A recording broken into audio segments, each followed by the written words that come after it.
Hello and welcome back to the Tea and Soju C Drama podcast, your safe spot for C Drama chatter. I'm your host, Liliana, and it's time to sit back, grab your tea, and let's chat Asian dramas. In today's episode, we are going to be doing a review of the recently finished C Drama Moonlight Mystique. Just some housekeeping before we get into the episode. If you like the podcast, please like, share, and subscribe on the platform you listen to. That really helps the podcast reach other listeners. For more content, check out Patreon, where you can find behind the scenes, first impressions, movie reviews, and more. Finally, if you would like to chat to me or find a community, check out Discord. And just a little aside note, we are currently doing The Longest Day in Chang'an watch along over on Discord. So if you want to check out that drama and you want somebody to watch along with, now is the perfect time when this episode airs. So we would have just be up to episode 2, and we'll be discussing up to episode 4 in the upcoming Sunday. So we get together on a Sunday and we sort of talk about our thoughts about the 2 episodes. There's a watching calendar that we sort of all follow and everything.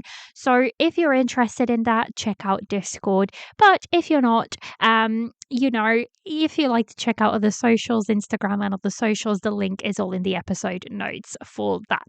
So just before we get into the episode, I wasn't sure if I was going to be reviewing this drama or not.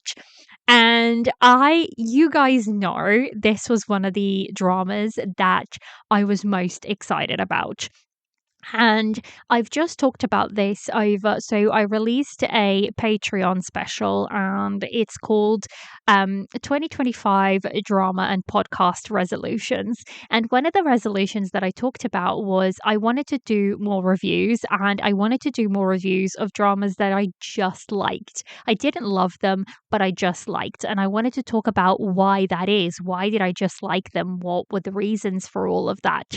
And this one kind of falls into that category. So I wanted to talk about it. I have a lot of notes on it and I have a lot of thoughts on it. And this one is one of the rare occasions that I actually enjoyed the second half more than I did the first half. And I'll get into all of that. But that's why I ended up choosing to review it anyways, because I think there's still a lot of good things about it, even though it's not going to be one of my favorites anytime soon. There's specific things that I really loved about it, so I thought it deserved a review still. So, and I think there's a lot of people that started watching this one but didn't quite finish. So, if you want to know more about it and how things kind of unfolded, this might be perfect for you to check out.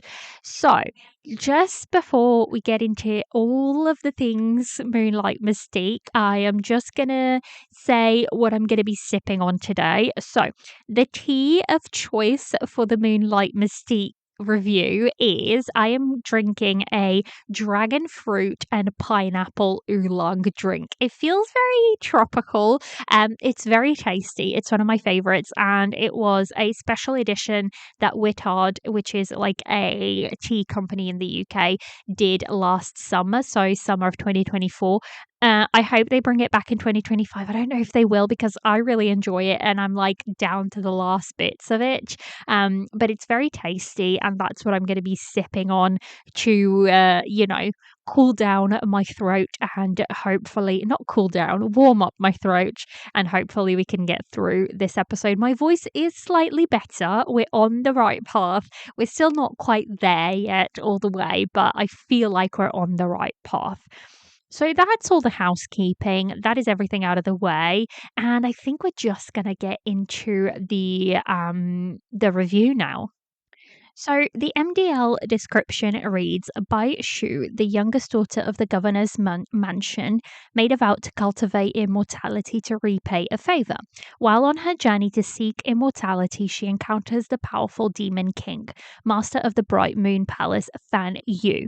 Initially strangers, they gradually went from mutual distrust and manipulation to mutual affection, and eventually both fell in love. Along with Fan Yu, and two guardians of the Bright Moon Palace, Tian Ho and Sang Chan, Bai Shu continues her journey. Despite facing many obstacles, their friendship, love, and desire are strong enough to overcome any limitations, allowing them to embrace each other truly. So that is, the outline for this drama. It is a xianxia, so it's going to be very much a fantasy-led drama. So let's talk about casting for this, because the casting was exactly why I was drawn to this very, very quickly. And the reason being is that for the female lead, we obviously have Bai Lu, and Bai Lu plays a Bai Shu, or the lunar goddess.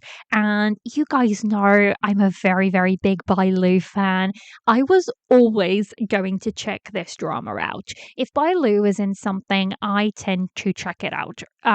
Whether I stick with it or not is a different situation, but I do tend to want to check out her dramas. And this is, it follows along. So if you don't know Bai Lu, she's been in a bunch of things: Story of Kooning Palace, Only for Love, Till the End of the Moon, Ordinary Greatness, Ace Troops, Forever and Ever, One and Only.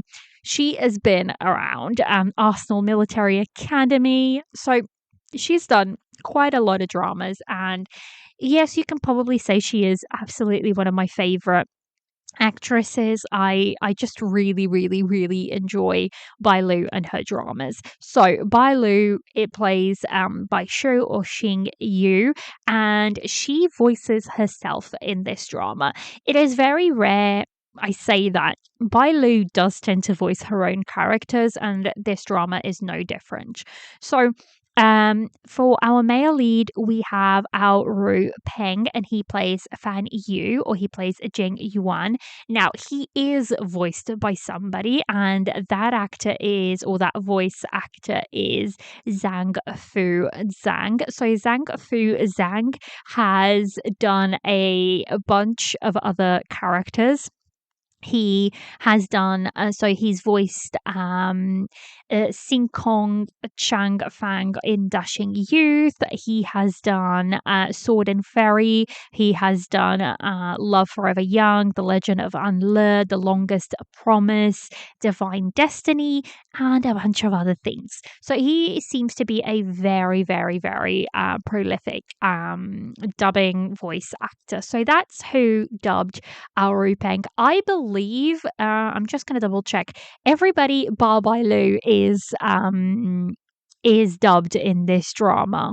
So next up we have Dai Lu Hua, and you might have seen her in dramas such as, I am just bringing up her page. So she's been in things such as Lost You Forever Season 2, Be With You, Lost You Forever Season 1, Gen Z, My Calorie Boy, To Fly With You, Love Crossed is where I know her from personally, and To Fly With You also, I did watch that one. She was also in Crossfire as a main role. Crossfire is on my list to watch because that is the one with Rule, and I really want to watch it, but it's one of those that it's annoyingly hard to find. But that's definitely a drama I want to check out. So she plays the character Fu Ling, and she is voiced by the voice actress Zong Ke. There is not a lot of information. I can't find any information on her, but that is who plays, that is who dubs Dai Lu Hua's character. And then the next one for the main cast, we have Chong Hu Sen, and you might have seen him in dramas such as Fox Spirit's Matchmaker, the upcoming one. Sword and Beloved, which is basically Sword and Beloved, I believe, is the one with, yes, so it's the one with Li Yitong and Chang Yi. So it's the third and last installment in the, Fox Spirit Matchmaker dramas. He's also been in Are You the One, A Journey to Love, Make My Heart Smile, Parallel Love, and Lovely Us. So he's been in a couple of things, and he is voiced by Gu Jiang Shan. And Gu Jiang Shan has voiced not dramas, characters from dramas such as Killer and Healer, No Boundary, The Blood of Youth, Miss Chan is a Legislator, Divine Destiny, The Legends, The King's Avatar, The Blooms at Rui's Pavilion. So he has done quite a few characters. So that is kind of like the main cast for this drama. And, there is more characters, but I believe that's kind of like the main characters for this. This is an Aichi production. It is part of the Love On series for Aichi. It aired from January 7th, 2025 to January 24th, 2025. It is 40 episodes long. So it had a fairly quick turnaround, I believe, a fairly quick run time, less than a month. So it was fairly fast. And something that you may not know is that Moonlight Mystique is part of the I don't know how to explain this, but it is within the same world as ancient love poetry. So ancient love poetry is kind of like the first one. It's the main parent story. And then you have The Last Immortal, which was either last year's or the years before. It was either in 2023 or 2024. The Last Immortal aired, and that's the Zhao Lushi and Wang Anyu story. And then we have Moonlight Mystique kind of like rounding it up. So you can actually watch these individually, and that's fine. I actually ended up dropping Ancient Love Poetry. It just wasn't working for me. The main couple just was not working for me. I finished The Last Immortal, but I found it just okay. You don't have to watch them in order. You don't have to. They are themselves. They are, solo dramas, but they are kind of like set in the same world, and the characters are a little bit connected, but you aren't going to be missing out if you don't watch one over the other, or if you just watch Moonlight Mystique, or if you just watch The Last Immortal. You are not going to be missing out necessarily. So that's just a little fun fact, let's put it that way, that they are in fact interwoven in that scenario. So this drama filmed from November 1st, 2023 to February 28th, 2024. So just a little over a year, almost a year from it being finished filming to it being aired. So that seems very, very, very normal. It is, like I said, a xianxia romance. And then for directors, we have Chu Yu Boon, who is this man is very, very, very, very well known, especially in the xianxia department, because he's done everything and anything. So he's done The Starry Love, he's done The Blue Whisper, he's done The Long Ballad, Eternal Love of Dream, he's done Ashes of Love, he's done A Chinese Odyssey, Love of Eternity, he has done Rookie Incoming, and then he has done more recently, he's done Story of Kuning Palace and Blossoms in Adversity. So this man has definitely got a knack for doing xianxia, and historicals seem to be his like bread his daily bread, so to speak. So he is very, very well known and very prolific in that aspect. And then for the other director, his name is Gu Ziwei, and he has done things such as The Starry Love, The Blue Whisper, Skate into Love, The Long Ballad, Cold Mountain, and Legend of Fragrance. So those are some of the titles that he's done. And then as for screenwriter, we have Yan Mo Yi, and they've done Story of Kuning Palace and Heroes in Harm's Way. That's the only thing that this screenwriter has.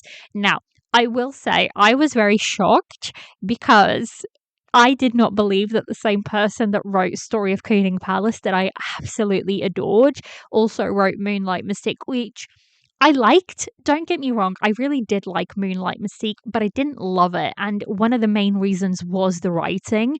So I don't know. I don't know. I was just a little bit shocked that that was the case. So this currently sits at a 8.6 over on MDL, and then it has a Douban score of 5.8, which is not terrible, guys. For a xianxia in China, that is really not that bad. Xianxias rarely make it that big. I mean, I believe Love Between Fairy and Devil, I think only has like a 7 point something over on Douban. And that was so widely spread and so widely loved, even in China. So, take that as you will. Xianxia in China doesn't necessarily do that well. Oh, okay. I was wrong. Love Between Fairy and Devil has an 8.2 over on Douban. So, they can do well. It just depends on it. But 5.8 is actually not that bad, I don't think, in Douban. So, let's talk about my non-spoiler thoughts. So, I'm going to go into a couple of things here, and I'll try not to spoil anything for this portion of the review. So, the first thing that I would be remiss to not mention and start off on is the OST. Now, I adore this OST so, so, so much, and it has a lot to do with Sa Ding Ding. So, Sa Ding Ding is a queen of OSTs for me, a queen of singing. That woman just has such an ethereal and a unique voice. I just love her, and everything she touches turns to gold when it comes to OSTs, for me, anyways.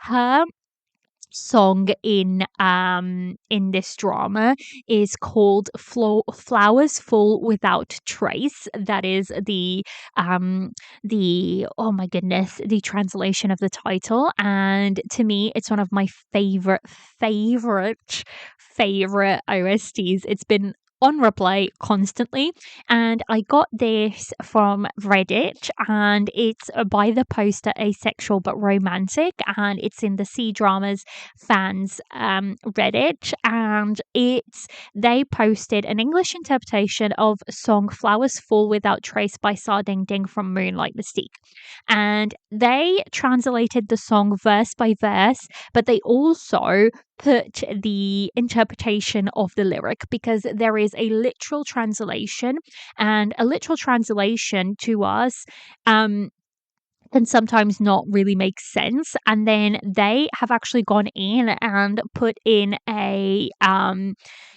explanation or interpretation of that line. I will link this in the episode notes. I highly recommend you go and check out this post, because I truly loved it. So there's one thing, for example, where one of the opening lines says, "What flower never bears fruit?" And the explanation refers to unfulfilled potential or things that remain incomplete in life. So it just goes like that. And I think I just want to highlight the chorus for this song. So the chorus for this song is "Flowers fly away, tears fall like rain, lighting a heart's lamp, casting a torch, asking the human world, on the vast sea, you and I." So that is like, it's beautiful. Like, lyrically, even when it's just translated like that, lyrically, it's just so incredibly beautiful. And then this poster's explanations are really nice. So "Flowers fly away, tears fall like rain," evokes the sorrow of impermanence and grief of the loss. And then "lighting a heart's lamp, casting a thought, asking the human world, a plea to understand the purpose or meaning of life amidst suffering." It is just so beautifully done. I adore this song so much. And the rest of the OST is also very, very good. I just highlight this because I adore Sa Ding Ding and I think she is criminally underrated. And as international fans, we absolutely need to know her. So that is Sa Ding Ding. Also, a fun fact is that Sa Ding Ding, if she does a OST for a drama, she tends to do cameos for them. So in this one, she actually cameos in episode 1, and she plays the shaman that tells Bai Lu's character, so Bai Shaw, to go and find Fan Yu. So that is Sa Ding Ding in all her glory. She does tend to do cameos, and it's always a spot where she's going to appear, but she does always appear in the dramas that she kind of does OSTs for. So that is the first thing. I had to mention it. I loved it. Absolutely loved her OST. The OST in general, but Sa Ding Ding's song even more so. So, next up in my general thoughts is the fact that I didn't like the beginning credits. I love the OST because obviously we've already established that the OST, the opening OST, is Sa Ding Ding's song, so it is beautiful. But then we kind of have these beginning credits, and the shooting of it was really beautiful. I am kind of over having scenes from the drama in the beginning credits. I much prefer these new wave of credits that we had. For example, Love Between Fairy and Devil is the perfect example for that, where we have these almost animated credits drawing wise, and it is stunning. I much prefer that style of credits, especially when it comes to a xianxia. I think it suits it so well. But for Moonlight Mystique, they had this odd quality where they had the actors speaking over the music and whatnot. It just didn't quite work for me. So that's one of the things that I didn't necessarily like. So next up is the thing that I did like, and that is the costuming. The costuming on this is top tier, mainly for Bai Lu, because Bai Lu had the absolute almost costume changes, and she slayed them, and they were just so incredibly beautiful. I am actually going to post. So when this episode comes out, I always do a parent Instagram post, TikTok post, that sort of situation. And I will post on Instagram like my favorite looks for Bai Lu in this. There'll be the episode announcement, so to speak, for this episode. And if you slide across, I will post my favorite images from her. So go and check those out because I will post the ones that I'm talking about here, and then you can get like a visual look. So some of my favorites from her are her green and white fox outfit, her red outfit in episode 26, her goddess outfit in like dark purple with the crystals, and both her wedding outfits. Beautiful, top tier. And then for the male lead, I much prefer his outfit as God Jing Yuan over Moon Lord Fan Yu. So beautiful, beautiful, beautiful. Then that, costuming top tier for me. I really liked it. Then second up, now this is where I mean, for me, this drama has weak writing, especially in the first half. So the first half, this is a very, very minor spoiler, but in the first half, they're kind of gathering all the contemplations and the story is getting steam.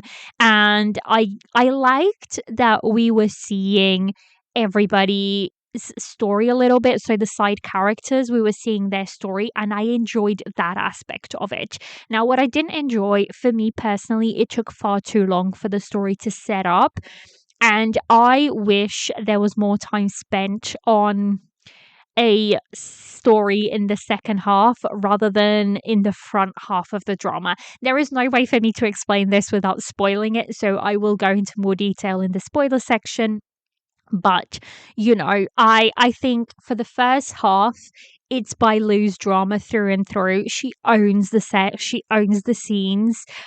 She pulls a lot of the weight in the first half. It's kind of like it's her story, and it's understandable because you're setting up her story anyways. But I feel like for the first kind of like almost 10 episodes, everybody's just standing to the side playing fiddle to her story. And I wish we would have started setting up everybody else's stories very much earlier on, and then we could move along with the rest of the drama, if that makes sense. So that is a writing problem. Personally, I think it could have been done much, much better. So, the next thing that I have in my non-spoiler section is the male lead. Now, let's talk about our Ruipeng. I think he is not quite there yet when it comes to subtly emoting. And what I mean by that is, for example, I don't know. A very quick way to explain it is Wu Lei in most of his characters, let's put it that way, where his face remains very impassive. He tends to be, Love Like the Galaxy is the perfect example for this. For the first kind of half, he remains almost very emotionless, but his eyes tell the whole story, or his very subtle micro expressions tell the whole story. Lu Yunqi is the perfect example for this until the end of the moon, and even in Ashes of Love and some of his other dramas, he is to me a master of micro expressions where his face almost doesn't say a lot, it doesn't move a lot, but his eyes emote a lot. So that is something that I think for an actor to get, whether an actor or an actress, is hard. And I think it comes either very naturally to you or it comes with a lot of practice. And I think Aru Peng is just not quite there yet. And that really shows when he's playing the Moon Lord and he has to do these scenes where he's supposed to be unfeeling. But it makes the character lack depth, because to us it just seems like you're playing cold male lead that has no feelings whatsoever. And he does that for the first 10 episodes, I would say. I think the second half for him is much, much stronger when he's able to emote and when his character kind of comes out of his shell. That's when Aropeng's acting kind of shines much, much more, and he begins to pull the scenes back to him, if that makes sense. But the first 10 episodes where he's just meant to be very subtle about it, I think the character falls a little bit flat. Whether that's on writing or on him, I think it's a combination of both in this instant. I don't think it's all him. I think it's honestly a little bit of combination of both. So that's kind of my thing, my two takes, my 2 cents on the male lead. I think he truly shines much, much more in the second half when he's allowed to emote as a character. So, and then just the last thing for non-spoilers that I have is the second CP. Guys, I swore when they started setting up the second couple for this drama, I was like, there is no way I am going to enjoy this couple. This is toxic. I don't like it. By the end of it, I loved their couple. Their growth was done so incredibly well that by the end I could believe them as a couple, and I think there was very much enough change and enough redemption for me to enjoy them as characters. So that's all of my non-spoiler thoughts. I'm going to rate this drama and then we're going to go into spoilers. So my rating goes as follows: 1 teacup, it was something I watched, it wasn't good, but something made me finish, and that's a 1 to a 5.5 on MDL. 2 teacups, the okay ones, dramas I don't really recommend, but they were an okay background watch, and this is a 6 to a 7 on MDL. 3 teacups, the enjoyable ones, good dramas, they were enjoyable, and I would recommend to people who enjoy this genre, and that's a 7.5 to an 8 on MDL. 4 teacups, the loved ones. These are dramas that I really loved. There might be a couple of problems with it, but overall, a really enjoyable drama that I would recommend to a wider audience. And that's an 8.5 to a 9.5 on MDL. And then 5 teacups, the rose glass, no faults dramas. This rating is reserved for those dramas that you love so much that you are willing to ignore any problems they have. And that's a 10 on MDL. So, for me personally, I gave this a 3 teacups. So, that means that, like I said, I enjoyed it overall, and I think it's an okay drama, not an okay, a fairly good drama and enjoyable. And I would recommend to people who enjoy this genre, with the caveat that the first half is fairly slow and it takes a while for it to build up, and the second half, I believe, is much, much better. So, 3 teacups, that's what I ended up giving it. Let's jump into spoilers. Now, guys, if you don't want to be spoiled, this is your chance to stop and then come back after you've watched it. If don't mind spoilers, then go ahead and listen on. So, the first thing that I have is Bai Lu's character, both as Bai Shu and Xing Yu. This drama stretches Bai Lu. She plays 3 characters in this. So she plays Bai Shu, she plays goddess Xing Yu, and she also plays Bai Lu as the lotus flower, if that makes sense. So, there's an episode where she gets her body gets taken over by another spirit, and that stays for about an episode and a half, and you can pretty much straight away know when it's Baishu the character, and when it's Baishu overtaken by the lotus flower. And it's so well done. It truly is. Because the moment she gets taken over, her whole face changes, everything changes.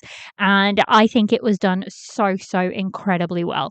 So I feel like this drama is Bai Lu's for the first half, like I mentioned in the non spoilers. And I feel like she truly, truly pushed, arguably, she's the reason I pushed on with the show until I started to enjoy the show much more in the second half. So I kudos to her on this. I feel like this is a really, really, really, really good role for her, even if the story itself isn't that great. It feels like it's, um, direct opposites of each other, but I honestly do feel like this is one of her best acting roles because she got to show very different characters. Even in Till the End of the Moon, where she was different characters, she was still always the same, but like playing, um, how to explain it? She was the same character, but under different names. Whereas here, she actually has to play different characters. So that's why I feel like this role kind of stretched her and showed a really, really good side to her. So, Ruipeng. So, what I've written down is, as Fan Yu in the beginning, he lacks the subtle expressions to show through the coldness of a character. When he gets poisoned and forgets everything and only remembers Bai Shu, you see that character suits him best. Fan Yu and Jing Yuan seemed so similar, and you couldn't as easily tell them apart. So, when Fan Yu gets taken over by Jing Yuan, you can kind of just see that it's almost the same character as Fan Yu was at the beginning of the show, right? The kind of like cold, calculating character. It's in the moments where we go back in time and we see how Jing Yuan was much more playful, how he fell in love with Xing Yu. That's where our Peng's acting comes through, and that's where his I think his character shines the best. Is when he's allowed to be more playful, when he's allowed to be more when he's allowed to show more emotion. And I think this was the perfect example. It's the fact that it wasn't as clear cut. Yes, you knew it was Jing Yuan just because of the circumstances and what they were showing you, but it wasn't necessarily because of the actor himself, if that makes sense. There was no real like subtle differences that would present to you that this was Jing Yuan over it being Fan Yu at the beginning of the show, if that makes sense. So that is one of my biggest gripes. And I think, honestly, it's not just on Ao Peng as an actor. I believe it's how his character is written as well that doesn't necessarily help. So yeah. So the second pairing, what I've written down, the second pairing, they were angsty, forbidden, toxic people that I didn't think they could make me like, but these characters' growth worked. Like I said, I mean, there is parts where Fu Ling, so a second female lead, who then turns out to be Bai Shu's sister who went missing. Fu Ling's character is very toxic. There is one line where she says to our second male lead, she literally says to him, I'm in hell and I'm going to keep you down here with me. And, she tortures him, she poisons him, she almost kills her sister. And I'm like, there is no way this character is gonna, how are they gonna bring this character? How are they gonna make me believe this romance? And they did a couple of things right that made me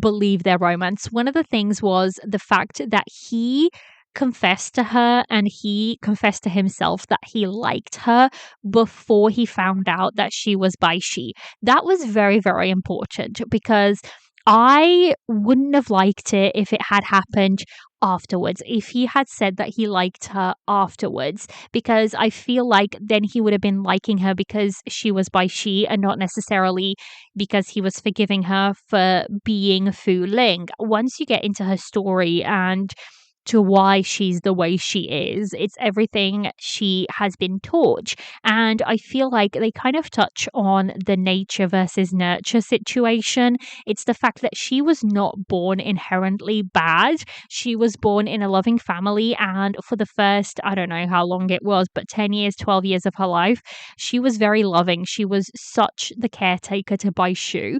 But once you take her away from that environment, away from that loving family, and you put her in a situation where to survive she has to become brutal, she has to become it's survival of the strongest. And she grew up thinking she was abandoned by her sister, she didn't have by her family, she had no memories or recollections of that love that was there between her and her family. So they took all of that away and they instilled this survival of the fittest and this um this loyalty to somebody who supposedly saved her. So I loved her story. I loved the way they developed her character, and I loved how even she punished herself a lot because she said there's no way I could come back to be Bai Shi. My hands are too bloodied. So I truly, truly enjoyed the second female lead's character because she's such a flawed and red flag character, but in the best kind of way, because you see such beautiful growth from her. So yeah, and by the end you see her sacrificing herself to protect her sister. So it's full circle, and I loved it. I truly did. And by the end I really did appreciate the second couple and the way they kind of came together. Now, the writing.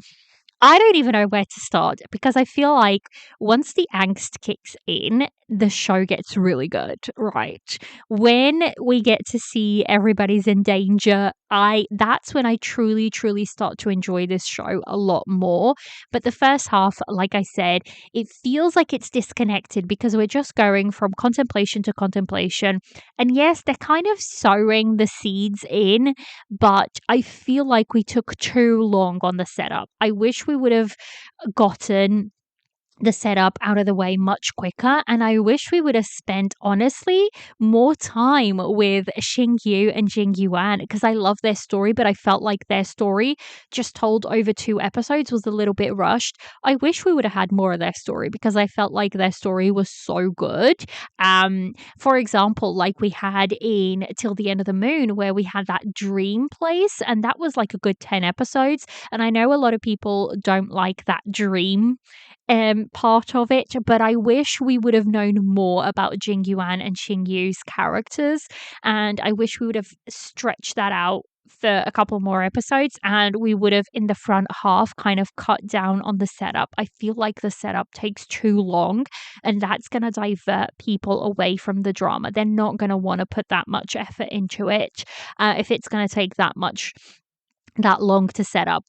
It's bizarre because if I really realistically think about it, older dramas where it's 60 episodes, they take that long to set up. They take sometimes 15 episodes to set up, right? But I feel like that's okay because you have the rest of the episodes to kind of tell the story. Whereas nowadays, where we only have 40 episodes, time is precious, and I feel like we don't need to have that much on the setup. I feel like the writing, some of the characters, even though I love the found family aspect, I loved our characters coming together. I wish there would have been more told about, for example, why did our oh my goodness, I'm blanking right now. But basically, why did our two characters that are the aides to Fan Yu? So that would be Sang Chan and Tian Hu. I wish we would have gotten a little bit more backstory of why, it was kind of brushed aside of why they were so loyal to Fan Yu. And I think that was important because then everybody and their mother sacrifices themselves. And you're kind of like, yes, I understand. I really liked that found family aspect of it. But if you're going to sacrifice every single character, you better give me the reason down to a T of why. And they kind of did do that, but it was very quickly brushed into the story, if that makes sense. So I feel like the pacing was a little bit off. For a couple of episodes, not really a lot happened, and then everything happened very, very quickly. So I think the writing is the biggest problem with this drama because the directing itself was fairly nice. It was pretty, but yeah, the writing for me lacks depth, and it shows in the characters. Not all of them, but yeah. So that is like basic things that I had about this show. And then for the last part of this review, I am just going to be talking about scenes and quotes. I have a lot more. So if you want the rest of it, head over to Patreon where I'm going to be going through every single thing. But as for right now, I'm just going to be picking up a few. So the first one is episode 1, our main couple meeting, where he sniffs her. So Fan Yu sniffs Bai Shu to figure out what she is, and she sniffs him right back, thinking it's a costume. It's like a custom from his demon side. And I thought that scene was hilarious. It made for such a fun introduction. So I really liked the way they kind of introduced themselves. And then we have episode 5, where Bai Shu is seeing her father die by her sister's hand, nonetheless, which at that point we don't know that Fu Ling is Bai Shi. I had an inkling, but I wasn't sure. And I wrote Bai Lu being Bai Lu and pulling off these types of scenes. Bai Lu does emotion so incredibly well on screen. It's the same with actresses like Zhao Lushi. They make you feel their pain. They have this way of, they are not afraid to ugly cry on screen, and it truly makes for such beautiful scenes. Even if they are very, very upset and crying, it still makes for really, really nice scenes. And then the next one that I have is from episode 5 again, and I've written the scene in front of her father's coffin where she's saying this was her fault. She wanted to be an eternal, and now this. Bai Lu and second male lead acting here was so good. Also, when carrying her father's tablets, the same people that hit him and mobbed him, people of the town, are now mourning him. It was great juxtaposition because even if they had their memories wiped and don't remember doing that to her father, it's like how quickly things can change, right? That these people were. So basically, her father gets poisoned and they are not able to find a cure. A lot of people are dying, and he then comes back. And the reason he comes back is because Bai Shu is actually found a plant that can cure or hold off the sickness or the poison. But the only way to do that is by feeding this plant blood every single day. And Bai Shu has been doing that to save her father. Her father gets better. And then everybody's like, we want the cure, we want the cure. And they kind of get incited by the evil people, so Fu Ling, to kind of go after her father. And they do. And he's like sacrifices himself. So he actually ends up, killing himself to kind of appease people and to kind of appease the heavens, because he doesn't want his daughter to be sacrificing herself with giving blood to this plant every day. So it's a very, very juxtaposition, because when he's like down on his knees and people are throwing things at him and people are being horrible, and then they do wipe their memories, but still it's a very, very nice juxtaposition there to see. Then I have another thing from episode 5 where I wrote, it's a quote, and Fan Yu basically, comes to see Bai Shu, and she says to him, Fan Yu, I know to you I'm no better than an ant, but even an ant will bite once cornered. And it's Bai Shu after stabbing Fan Yu with her hairpin when he's demanding she's got to go with him in front of her father's grave. So this was right after her father dies, and she's holding the ceremonies for that, and he's like demanding that she has to go with him, and he's just saying, he just expects her to go, and she's like, I don't want to. And that's what she says. She actually ends up stabbing him, and it's quite an interesting scene, because she's like, I may be human. And I like that actually in this show. It's the fact that she constantly says to him, or we are constantly reminded that she is human. She is not a powerhouse, she is only human. And I like that she kind of keeps her humanity throughout the whole drama, right till the end, when then she does become not quite a goddess, but not quite this. And that's a very interesting fun. But she is human, but there is all of these expectations and whatnot placed on her shoulders. So that is very, very interesting. The next scene that I kind of really liked is from episode 8, and I wrote down, scene of our main couple stuck in the desert, the male lead holding onto the female lead so she doesn't go into the sand tornado, and she kind of lets go, and he immediately follows, like no questions asked. He just goes straight after her. So I liked her. I liked that scene. Episode 9, I like that we got background on Tianho and her being the princess of Yi City. I really appreciated that arc. I actually really, really enjoyed how we almost, like, we got 2 arcs in one, because we got to see the Fox Clan arc as well, all within like the outcasts arc as well. So I really appreciated that. Episode 9, them entering the illusion as their second trial, and the Fox Clan outfits. I loved the Fox Clan outfits. I really, really did. I loved them. And then I also have episode 10, Rong, Xia, and Ling Long's story is so sad, and another show of how Eternals aren't that good. They couldn't accept that Ling Long was a fox, so made Rong Xia forget her and murder her whole clan.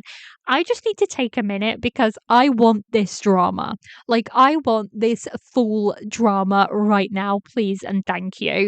It is angsty, it is sad, it is, oh my goodness, it's so good. It's forbidden love. It's all the things that make xianxia really good to me. So I really want them, and the actors that played them did so incredibly well that I just really want to watch it. I really do. So the actors that played them was, so we had a Pan Jun Ya who played Ling Long, and we had Chuan Yi Lun who played Rong Xian.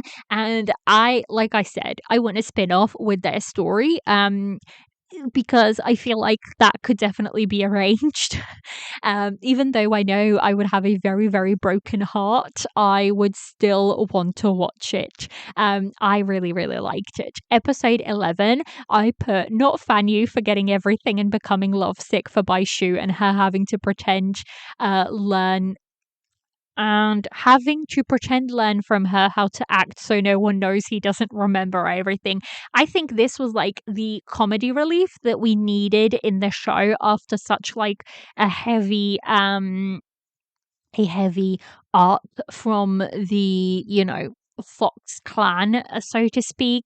So I really enjoyed it. I think this is when I'm saying this is when Al Rupeng kind of gets to show his other side a little bit more, and it works really well for the drama and where we're at in, the storyline. So I really enjoyed that aspect of it.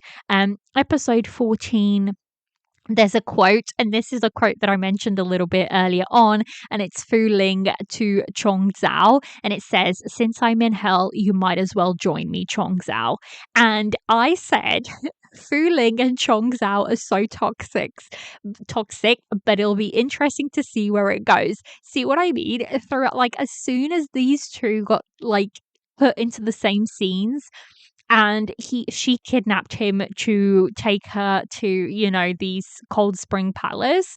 I kept saying these two are so incredibly toxic, but I'm so here for this is what I meant. Like, I don't know what it is about them, but I just honestly love them as a couple, even in all of their toxicity. They still work. So episode 20 now, and I've written down our poor little fox and Tian Ho's final goodbye. They grew on me, and this was so sad. The way he runs for one last hug and then disappears just as she's about to uh, disappears just as he's about to get to her. It's so sad. He absolutely grew on me.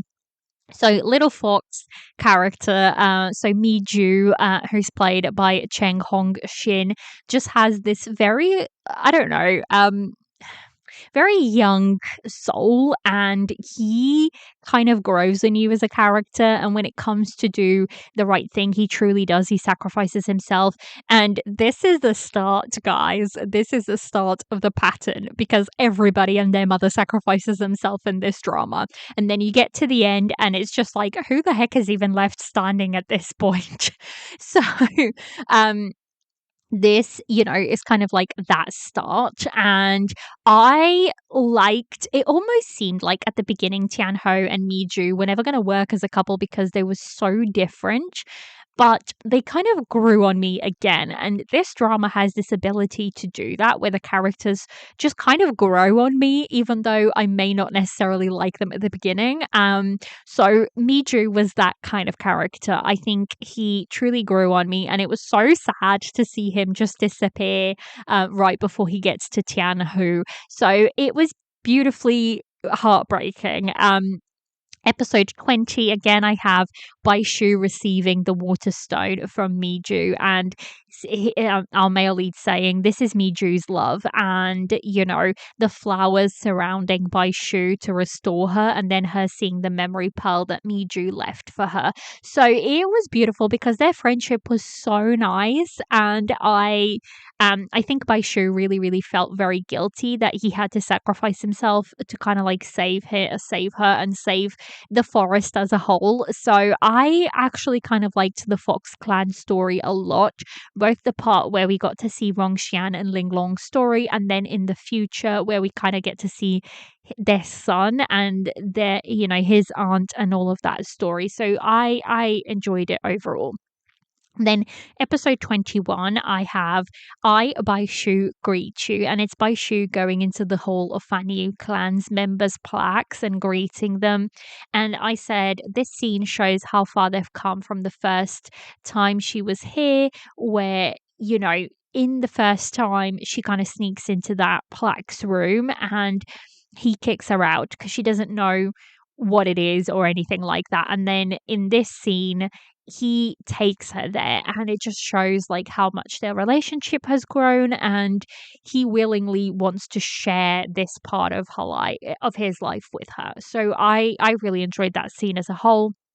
Episode 21 again, Fan Yu telling the story of the Baizi clan and how they came and killed his whole clan. His brother seems to have lived because his grandfather said he was the one with the purple eyes. And I wrote here, I wonder if the second male lead or wheelchair guy is the brother. And obviously we then find out that it is the wheelchair guy, but the plants are sown very early on that that's who it's going to be. Episode 25, I wrote, not Sang Chan sacrificing himself to save his clan and his master, much like our little fox did a couple of episodes ago. And this is what I mean. When Michu sacrifices himself, it is honestly the beginning of everybody dying and then everybody just being like, pop, you're down, pop, you're down. I'm sacrificing myself. I'm sacrificing myself. So that was interesting and I felt so sad. For episode 26, I have a quote and it's from Fan Yu's grandfather. And it says, because obviously they go into one of their contemplations, they get to go into the Baizi clan and you get to see Fan Yu's story a little bit better. So that was really, really interesting that we got to see that. But his grandfather has kind of been waiting there for Bai Shu to go there and he can tell the story. And one of his lines is something that I really, really enjoyed because it says, as the chief of the Baizi clan, I don't have regrets, but as their grandfather, I feel guilty towards them, especially Chi Fang, who was born to be sacrificed. The whole story of the two brothers is extremely sad and it has a very swift and sad ending. So that is Fan Yu and Chu Fang. So I felt so sad. And then in the same episode, we have like a theme running for episode 26 and its siblings, because in episode 26, poor Shishi dying. That's like the little tree plant that is like Fu Ling's companion. And I was like, why am I so sad over a 3D animated plant thing dying? But I just thought she was so cute. But obviously, we know that had to happen so Fu Ling could get her Bai Shi memories back. But it was incredibly sad. Episode 27, Chu Feng dying, putting his fist to Fen Yu chest like he did when he was young. Ruipeng's acting here was not bad. So when his brother is dying, and he gets to show a lot of emotion, I think that's when it truly, truly shined. And that's when I really, really enjoyed Ruipeng's acting in scenes like these and in moments like these. So that whole scene, it was sad. And again, it's brothers and sisters sacrificing themselves for siblings. It seems to be a recurring theme. So keep that in mind because we're coming back to it. Episode 27 again, Bai Shu coming to save Fan Yu. And I love her quote here. Again, she relates herself as an aunt a lot of the time. And she says, again, even if I'm just an ant, dying by your hands is not my destiny. And that's what she says to Zen Yu in their fight scene here was incredibly cool. I really liked the coordination. The fact that she's all in red, I loved it. I thought it worked really, really well. Episode 29, the sisters' confrontation. This is when they truly start going at it. And Bai Shu is like, is she my sister? Is she not? And I put down Bai Shu thinks Fu Ling could be Bai Shi.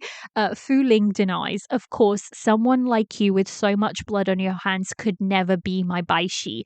This scene between these two ladies is so incredibly well acted. So incredibly well acted. There is so much tension, so much emotion between them. Dai Luwa does such an incredibly job because she is trying, whereas Bai Lu's character can just outwardly show all of her emotions in that moment. Dai Luwa, so Bai Shi, cannot. She has to be Fu Ling because she does not want her sister to find out that she is Bai Shi. So she is very held back, and in that moment, you kind of see her acting and how good it is because you see that she is trying to play Fu Ling, but she has all the emotion of Bai Shi in her. And you can see a little bit of that contrast and that fight within her. I think it's just a beautifully, beautifully done scene between the two sisters. And it goes down not necessarily to the writing, but to the acting of these two actresses. So the next one that I have up is episode 30. And I said, need to take a minute for the acting where the evil silkworm or whatever, it's the lotus flower, steals Bai Shu's body. The way Bai Lu goes from afraid and worried to a cool and calculating, letting the audience know exactly who she is. This is what I was talking about. It's the couple of episodes where Bai Shu's body gets taken over by the lotus flower, and you know straight away, you absolutely know that that's the lotus flower inside Bai Shu's body over it being Bai Shu. So it's like the change is immediate, and I loved it. The acting was very, very good for this scene. So next up is episode 32. And that is when our sisters basically have their moment, and it's a full round, and Bai Shu kind of forgives her sister. So I really like it, and my shoe says, "She, it's time to come home, okay." And I just love it. I just love it. It's such a beautiful moment, and it's a direct comparison to them in a couple of episodes ago, where they were saying you could never be my sister. So in episode 29, and then you go to episode 32, and they've kind of had their journey and they've kind of come together again. So I really enjoyed it. I thought their storyline worked really well. There was enough redemption there and enough enough character development for them to be acceptable, for them to come back together. So episode 33, the happiness was short-lived as normal with xianxia. I won't resist. This is when Fan Yu dies, basically. He dies a lot in this drama. I think you'll find he faints a lot and he dies a lot, but I kind of liked it because we get to see Bai Shu just kind of saving his ass constantly, and that is hilarious to me. So, he says to her, "I won't resent fate for letting our meeting be so short, because Fan Yu, meeting Bai Shu and falling in love with Bai Shu is the luckiest thing in my life." And I'm like, oh my goodness, can I swoon a bit? So these type of lines are so normal in xianxia, and you know what? They work, guys. They work. So, episode 34, I wrote Bai Shu proposing to Fan Yu when he had prepared a proposal but didn't want to do it because he knows he's about to die. And even though she knows he's about to die, when she says, "On this starry night, our friends and relatives are with us. Let the cast of Polar Region be my witness. Fan Yu, will you marry me? Fan Yu, to have met you and be able to love you is the greatest blessing in my life." Then his acceptance and their kiss here, guys, was so incredibly good. I have to mention it because it's not a kiss of acceptance, it's a kiss of like longing and passion, and it's a kiss of these two know they don't have a lot of time left, and it is, you can see the desperation in that kiss. And I will say, this scene got me, it just got me, okay. It worked so incredibly well. And I said, like, so much emotion was showed, them both trying not to cry because everyone else is celebrating the Bright Moon Palace anniversary. I just really, really enjoyed that scene. I thought the acting from both Bai Lu and Ruipeng was so good in this scene. Like I said, that kiss, it was probably one of my favorite kisses from them in the whole show, and it is because it's backed by so much emotion. Episode 34 again, Fan Yu telling Tian Ho and then being with Bai Shu on the cliff and dying in her arms after saying he loves her. That whole scene was very nice as the lanterns were coming up and he's kind of like taking his last breath in a sense. Episode 34 again, Ruipeng acting comes more into light here when he gets to be young Jingguan in love with Lunar Lord Xingyu, a more playful character. And this is kind of like what I have said a couple of times in this episode. I truly think his acting shines when he gets to be more playful and when he gets to show more emotion. I think that's when his character kind of like comes much more into light, and our Peng kind of excels much more at that type of acting. Episode 35, them sitting on the purple moon, then him confessing in her territory and kissing him, only for the divine bow to shoot him down. She cannot love by heaven's mandate. Then her giving him her contemplate a stone power, beautifully shot. She saved him by reversing time and denying his feelings and being bad to him by taking the purple moon, which is the source of his power, which he willingly told her about. The acting here by the male lead was so good. This is what I mean. His acting here was really, really good. It was, I think, the best in the whole show is when he gets to show these very powerful emotions. You can see a lot more to Arapeng when it comes to this sort of acting. So I was very pleased to see that from him and from these scenes. Episode 36, Jing Yuan coming in and kind of like saving Xing Yu and saying, I'm here for you, don't face it alone. I'll I'm willing to die with you, but I refuse to survive alone. Beautiful line, very classic xianxia, and I was here for it. And then I have episode 39. I love how far Bai Shi has come as a character. She'll always protect her sister. Bai Shu standing in front of Fan Yu to protect him from Mo Li, then Bai Shi taking the hit, then dying and becoming the bow, protecting her sister even in death. The clues were there. Her weapon was a bow, and she's always protected by Shu. So the divine bow, has a connection to our goddess, to Xing Yu, and it makes sense that Bai Shi would be the spirit of the bow. Now, when it comes to the ending, I have a lot more notes, but these were some of like the very much more standout scenes to me.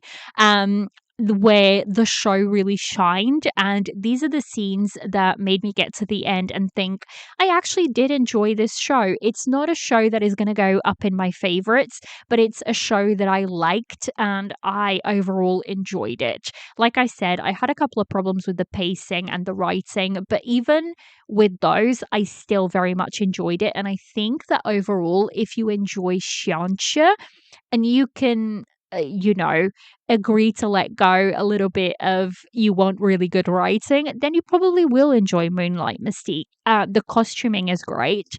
Now, let's talk about that ending, guys, because I feel like we need to, because you get to the ending and it's like, boom, you're dead, boom, you're dead, boom, you're dead. You have characters dying and sacrificing themselves left, right, and center. So it starts with Miju, the little fox. He sacrifices himself to save his clan and to give the Waterstone to Bai Shu. So he's gone. And then we have our Sang Chan, who sacrifices himself to save his master and to save his clan. We have a recurring theme here of people dying to help and save their, superiors or the people that they really love. And I think that's kind of beautiful in essence. So then we have the next one that sacrifices herself is Tian Ho. She sacrifices herself to create the arrow to be used in the divine bow. And I actually think that was done fairly well. And the scene where she's dying and Fan Yu finds out that she sacrificed herself to create that arrow is very beautiful, very well acted as well. So then that goes. And then the next one that sacrifices herself is obviously our Bai Shi, who takes the hit for Bai Shu and becomes the divine bow. And then finally, the last one who sacrifices himself is obviously our second male lead, who is Chong Zhao inside of Lord Morley. So he kind of gathers all of his power and disperses him so that Morley can kind of be weakened for a little bit, so that it gives Bai Shu the chance to shoot him with the divine bow. So I really liked it. The fact that is it a happy ending?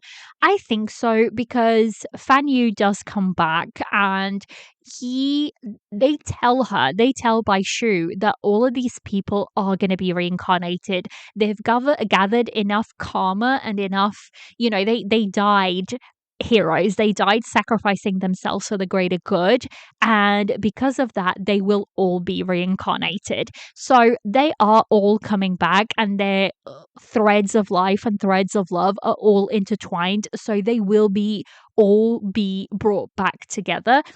Now, do I wish that the front half of the drama was shorter so that we could have a bit at the end where all of these characters were kind of reincarnated and brought back? Yes, hell yes, I would have loved to have seen that. But I don't know if that's a little bit more difficult to get past censorship, because reincarnation isn't really a thing that they do over there. So I don't know if that's the reason why we just get told that they're all coming back instead of being shown it. But if that's the case, I kind of think it is a happy ending. They are all coming back, and that is enough reason for me. It's kind of like the Starry Love, and if you haven't watched the Starry Love, pause here or skip a minute or so ahead. I'm just going to spoil the ending a little bit. The Starry Love is exactly the same. The sisters are coming back, and we get told that the sisters are coming back. We just don't see them coming back. And there's this recurring theme in Chinese dramas, especially in xianxia, where we get told a lot of things, but we don't get shown a lot of things. So overall, I think it is a happy ending. I think everybody sacrificed themselves for the right reasons, even though, I ended up enjoying it. I was happy with the ending overall. I will say I loved, I didn't write it down, but there's one of the scenes where, so the Xingyu, the goddess, has to shoot Jing Yuan to be able to shoot Morley in 60,000 years ago, and 60,000 years later, Bai Shu is in the exact same position. She has to shoot Fan Yu to be able to kill Morley, and it is incredibly hard, but it's a direct comparison that no matter how much they do, it's almost like fate puts them right back on that track to that image. So I really liked it, really liked it. Loved the Sa Ding Ding cameo right at the end where she comes back as like heaven, the spirit of heaven,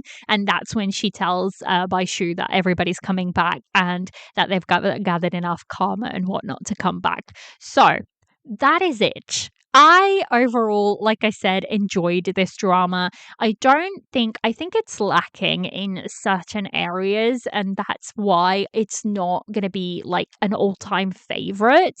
But even saying that, I think it's still a fairly good drama. I think acting-wise, especially for Bai Lu, it is very good on Bai Lu's side. And Dai Lu Hua as well, the second female lead, I feel like this is a really good role for her.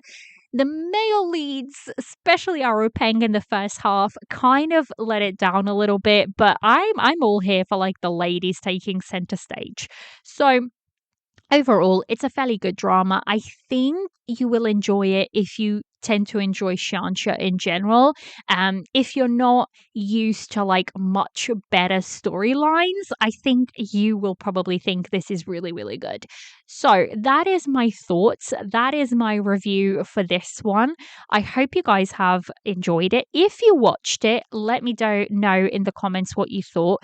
If you dropped it, let me know down in the comments if you enjoyed this review, and if this review has made you think you might want to go back and kind of, try it again, let me know. Come and talk to me on all the socials, Instagram. I do always reply, guys. It's quite funny actually. A couple of people have messaged me and they are quite shocked that I reply. I reply to everything. So if you message me, unless I don't see it, because sometimes the messages come through as like requests, but I do regularly check to make sure I don't miss any messages. But I do reply to everything that if people message me on any of the socials, I do make sure to reply, and email as well. I have a couple of like email conversations with a couple of listeners, which is a lot of fun. So if you do that way, then absolutely I will reply. So let me know what you guys have thought. I hope you've enjoyed the episode, and I shall catch you next time. Bye.